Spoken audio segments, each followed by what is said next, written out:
the RPGTO tutorial importing VTT files from Dramascape. Now, while this will probably work with other VTT files, this is the only one I know how to use. Now, so let's get started. First of all, where do I get these? Very quickly, very simply, I go to Drive-Through RPG, look up Dramascape. And what I am particularly interested in, and the reason that I'm making this tutorial, is that they have some 360-degree panoramic maps that allow me to give some extra pop and sizzle into my games. So what am I looking for? I am specifically looking for the no overlay version, the virtual tabletop maps 360 degrees. And when I purchased them, that's what I was specifically looking for. All right, so let's go ahead and go to my Drive-Through RPG file. So when you do this, you are going to need to extract them. So first thing you do is you go up and you extract all.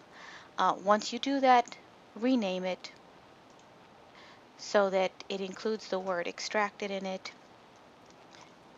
This way you have it saved in both versions. I already have that. So as you can see, here we have the files, and then we also have the extracted versions. To extract each file, and you are going to have to extract each file, right click on them and extract all. Once they do that, and again I rename it and include the word extracted in it. So open up your file. Let's go ahead and go to Capped Volcano. Open it up. You're going to have the VTT file and you're going to have the 360. Take your 360 and move it right then to Dropbox. It's going to take a little while to move. I've already done that, and so this file is actually empty right now. Then open up your VTT file. Okay, take it and move it to your desktop. I'm going to go ahead and do that with a couple of them.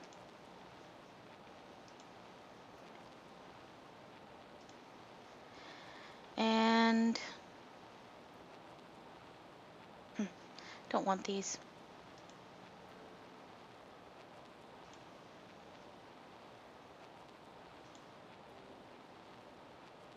Okay, again, you take the 360, you move it into Dropbox. That's so that you can share the panoramic with your players.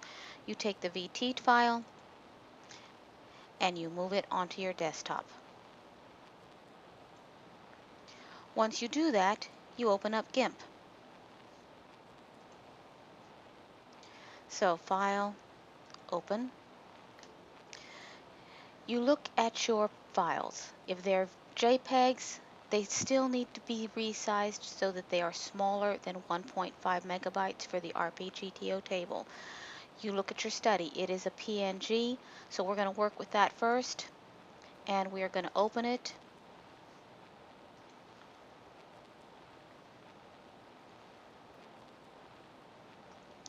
Two things you need to know. One, what's the image size? So scale the image. It needs to be under 3400 pixels by 3400 pixels. This is, so we're fine. If it wasn't, you would rescale it to 3400 by 3400 or 3400 by whatever this changes. It will automatically resize itself. The next thing you're going to want to do, if it's the wrong layout, I like the things landscape, so I flip it.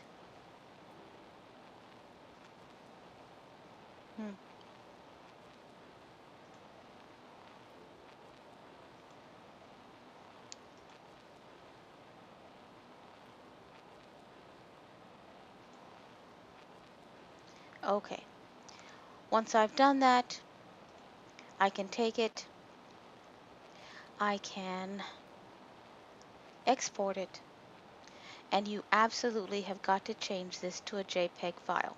Very often, depending on the size, once you export it as a JPEG file, that converts the size small enough that you don't need to do anything else.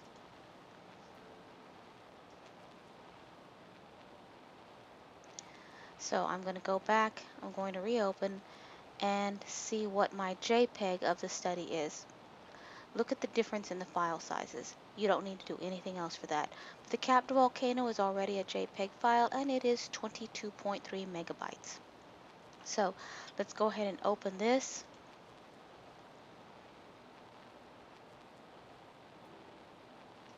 We're going to check the size. Right click, image, scale image. It is 4,000 pixels, so I am simply going to change that to 3,400. It will automatically scale the other axis. And you're done. Export it. You always want to export it. Again, this is a JPEG, so double click to export. Replace what's already existing. Take this, and you're going to take this down massively.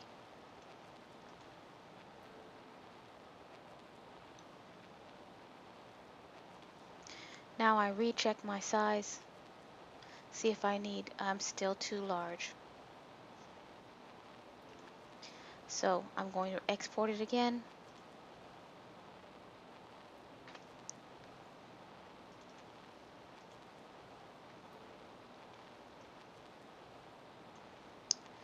And even though we are taking this down massively, you will see that in the actual VT, it comes out fine. You know, only someone with a very large screen who zooms in close is going to see some pixelation and not at all bad. All right, so now these two should be, ooh, forgot to make sure that they were on my desktop. Let's make sure that they're on my desktop. Yes, they did export to my desktop. So I'm going to go ahead and close these. I can close them without saving again because they are on my desktop. And then I can go into my table and I can upload an image. So upload an image from my desktop, and the two are showing. As you have already seen, I have already taken the step of importing them, but to do that I would simply go ahead, double click on it, name it, and hit export, believe it or not.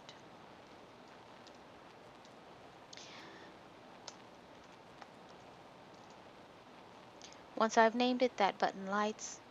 It does cost 6 GTO gold. Just obviously, if you have the gold, you say yes. While it's importing, I make a new map.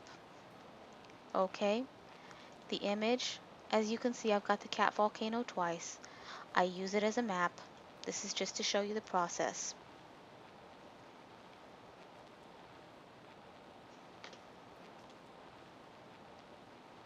Okay, the image has imported. I am going to zoom out. As you can see, I have already minimized my side table and manipulating the map. That's your capped volcano. I'm going to go ahead and show you the other maps that I have already done from Dramascape. For example, the Japanese garden, the observatory ground floor is not a 360, but the study is. And in this one, as you can see, I had actually rotated it the other way. I prefer it this way. And this is a very nice map. Certainly, you know, a good visual reference. But the reason I went to all of this trouble is not for these 2D maps, although many of them are good enough to use on their own just like this and, you know, a decent value for your money. But again, what I really wanted from them was the 360. So, do you remember how I originally showed you to go to the file and drop it into Dropbox? Okay, when I drop it into Dropbox, as you see, I already do have a Dramascape folder that I have moved everything into. I can go ahead and click on the study. Okay, I can share it. I can get a link. And since I've already done that and gotten the link for the study, let's get a link for something else. The library, you know what? We already have the Japanese open, so let's go ahead and do the library. I can share again, get the link. The link is now copied to my clipboard. So I take it, I put it in my chat box, Control V, enter, and now my players have these as links. To open them, they're actually going to have to open them in Internet Explorer. I'll show you what they see.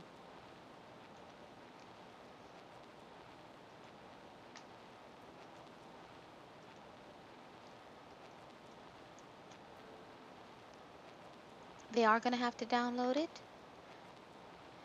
As you can see, it shows you that it's going to open with Internet Explorer. That is a Shockwave Flash player.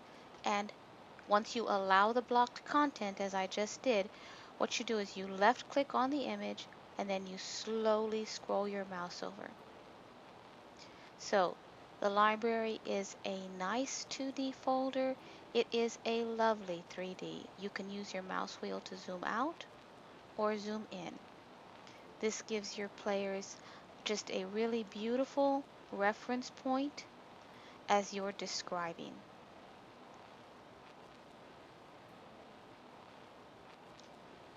I've already done this for 3 other folders. So let's go ahead and take a look at them. This is the capped volcano that I imported. As you can see, nice in the 2D, definitely worth having, for that extra 3D panoramic view. You definitely want to check the image scale to make sure that it's going to import at the correct size so that you don't cut anything off. Several of these files are huge. And the zoom out gives you a little bit of that bubble feel, but not bad. The Japanese garden. Again, left click, and then very, very slowly scroll your mouse. And you can give your players a nice feel and certainly a much better world view with something like this. This is the study. You'll remember that nice carpet gets even nicer in the 2D. And what every budding alchemist needs is his very own brew station. So here we have it. A few of the tools. You can tell he's getting ready to make a batch of something. And it definitely shows on the oven. More modern, I think, in feel, but certainly a beautiful view. Alright, that's all I'm going to be showing you on this tutorial. This is I Smile a Lot. Happy gaming.